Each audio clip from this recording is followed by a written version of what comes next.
संजीव सिंह जी, वही गाना था, लेकिन मैं गाने बजाने वाला नहीं हूं ना, इसलिए मुझे याद नहीं है। ध्रुवीकरण की कवायद तो तेज हो चुकी है और वो दिख रहा है, क्योंकि अब बार बार देखिए बड़ी लड़ाई, लेकिन अगर आप इसको देखें तो योगी वर्सेस अखिलेश का गठजोड़ दिख रहा है। अखिलेश अपने गठजोड़ के जरिए योगी का तोड़ खोज रहे हैं। इसमें आप लोग कहां पर हैं? और ये सवाल है कि पिछली बार चाहे बीएसपी और कांग्रेस दोनों से उन्होंने गठबंधन किया, लेकिन वोट ट्रांसफर नहीं हुए, वो जीत नहीं मिली, हार मिली। तो आप लोगों की भूमिका नगण्य होती चली जा रही है। संजीव नहीं, अंजना जी, अंजना जी पहली बात कोई थोड़ा शांत रहे, थोड़ा सुने। अंजना जी पहली बात यह है कि भारतीय जनता पार्टी ने 5 साल कोई काम नहीं किया। काम किया होता तो योगी जी मुद्दे के आधार पे वोट मांगते। अब ये जिन्नावादी, थोड़ा सा स्पष्ट कर दूं, क्योंकि भाजपाई इतिहास को हमेशा तोड़ मरोड़ रहे हैं। इतिहास क्या रहा? 1925 से आरएसएस का जन्म हुआ और 1947 तक 3 बड़े आंदोलन, नमक सत्याग्रह, सविनय अवज्ञा आंदोलन, भारत छोड़ो आंदोलन, जहां केवल अंग्रेजों के साथ खड़े रहे, चिट्ठियां लिखे। अगर हम कहते हैं कि हमारे देश के बंटवारे का खलनायक अगर जिन्ना थे, तो इस देश के बंटवारे खलनायक सावरकर भी थे। सावरकर को ये पूजते हैं, जिस सावरकर ने 1937 में कहा कि हिंदू मुसलमान के लिए अलग राष्ट्र बनना चाहिए। 1940 में लाहौर के मुस्लिम अधिवेशन में जहां फजलुल हक ने मुसलमानों के अलग राष्ट्र की मांग की, और उसके बाद जब बंगाल में, सिंध में सरकार बनती है, तो फजलुल हक बंगाल में मुख्यमंत्री बनते हैं और श्यामा प्रसाद मुखर्जी वित्त मंत्री बनते हैं। सिंध में हिंदू महासभा ने कहा कि मुसलमानों के अलग राष्ट्र पाकिस्तान में उसका समर्थन करते हैं। तो पहले यह समझना होगा अंजना जी कि जिन्नावादी कौन है। जिन्नावादी भारतीय जनता पार्टी के लोग हैं। तभी जसवंत सिंह किताब लिखते हैं, आडवाणी जी जाके फातिया पढ़ते हैं। तो मुद्दे नहीं है। मुद्दे अगर होते तो आज इस देश में जो है पेट्रोल और डीजल शतक लगा दिया, सरसों का तेल 200 के ऊपर चला गया, गैस जो है 1000 ऊपर चली गई, और आज कहीं ना कहीं आटा भी महंगा और डाटा भी महंगा हो चुका है। 12 से लेकर 25% तक जीएसटी वसूलने जा रहे हैं। और नरेंद्र मोदी जी का जो सपना था, सबका साथ सबका विकास, अंजना जी सपना अब नहीं रह गया। अब नारा बदल गया है, न खाना है न पकाना है, भीख मांगा हूं और भीख मंगवाना है। आज वहां पहुंच चुके हैं। आप बताइए, रोजगार की चर्चा नहीं, आप जिन्ना की बात करते हैं, 18,000 करोड़ गन्ना का है, वहां यहाँ पे चुप हो जाते हैं।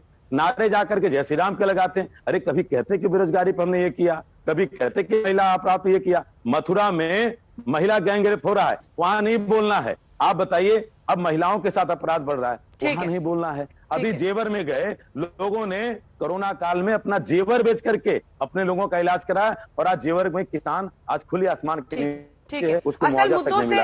असल मुद्दों से भटकाना है, इसीलिए जिन्ना जिन्ना बार बार गुनगाना है। मैं आपसे ये पूछ रही हूँ प्रेम शुक्ला जी कि देखिए गन्ना का भी मुद्दा, जिस तरह से उत्तर प्रदेश में एमएसपी का मुद्दा उठा हुआ है, ये सब दबाने के लिए ये सब होता है क्या? क्या हर बात पर ये जिन्नावादी पार्टी वाले और कोई और नहीं, देश के जो सूबे के मुखिया है, मुख्यमंत्री जी, क्या है ये संजीव जी?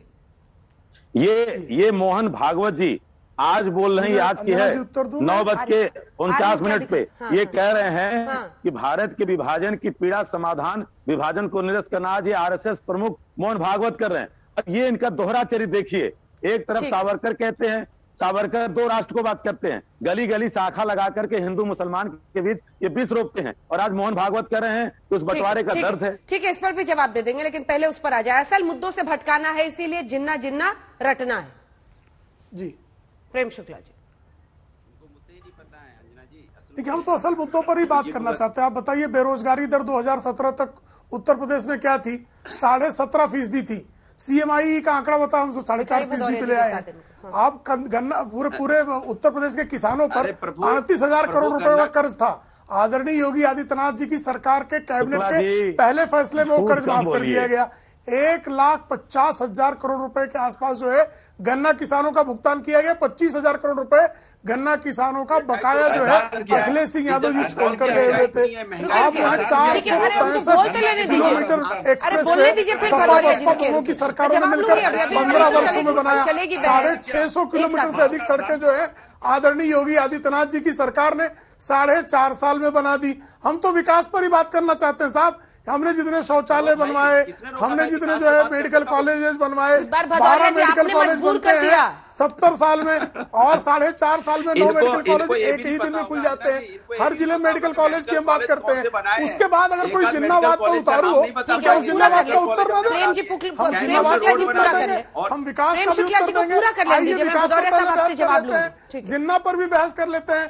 लेकिन आपने जिन्ना पर बहस कर, जब जिन्ना पर बहस होगी तो विकास कहेंगे, जब विकास पे बहस होगी तो जिन्ना पर भाग जाएंगे। तो भागिए मत, आइए इस बार तो बिंदुवार हर जिन्ना विषय आप ही पर लेके चर्चा आए हैं करने के लिए भदौरिया जी, तैयार हैं। लेकिन ये मुकुट तो पहन लीजिए। देखिए, एक चीज मैं आपको बताऊं, भारतीय जनता पार्टी का नाम वैसे भी ऐसे नहीं रखा गया है। जेएम ये सही बोलते हैं और हम नहीं बोलते, इन्हीं के नेता बोलते हैं ये जुमलेबाज, ये से जुमलेबाज, अहंकारी पार्टी, मजदूर विरोधी पार्टी, यही तो जेएम है इसका मतलब। और ये वो लोग हैं जो जुमले के अलावा कुछ बोलेंगे नहीं। आप कह रहे थे महंगाई पे, और महंगाई पे बात ना करके इधर उधर की बातें करते हैं। अरे जिन्ना का प्रेमी ये लोग हैं, हम गन्ना प्रेमी, हम गन्ना की बात करेंगे, जिन्ना की बात करेंगे। आजादी के पहले भी जिन्ना के साथ थे, आजादी के बाद भी इनके लोग जिन्ना के साथ रहे। कोई किताबें लिखता रहा, कोई फूलमाला चढ़ाता रहा। लेकिन जब हिंदुस्तान की जनता की बात होगी तो इनके पास दो ही मुद्दे होते हैं, या तो परिवारवाद की बात करने लगेंगे। अरे भैया, किस परिवारवाद के बारे में बात करते हैं? ये हिंदुस्तान है, यहाँ सनातन धर्म की बात होती है, यहाँ वासुदेव कुटुंबकम की बात होती है। पूरे विश्व को हम अपना परिवार मानते हैं। और यहाँ प्रभु राम की बात, रघुकुल ये सब गोली मत दीजिए अनुराग भदौरिया जी, ये सब गोली मत दीजिए।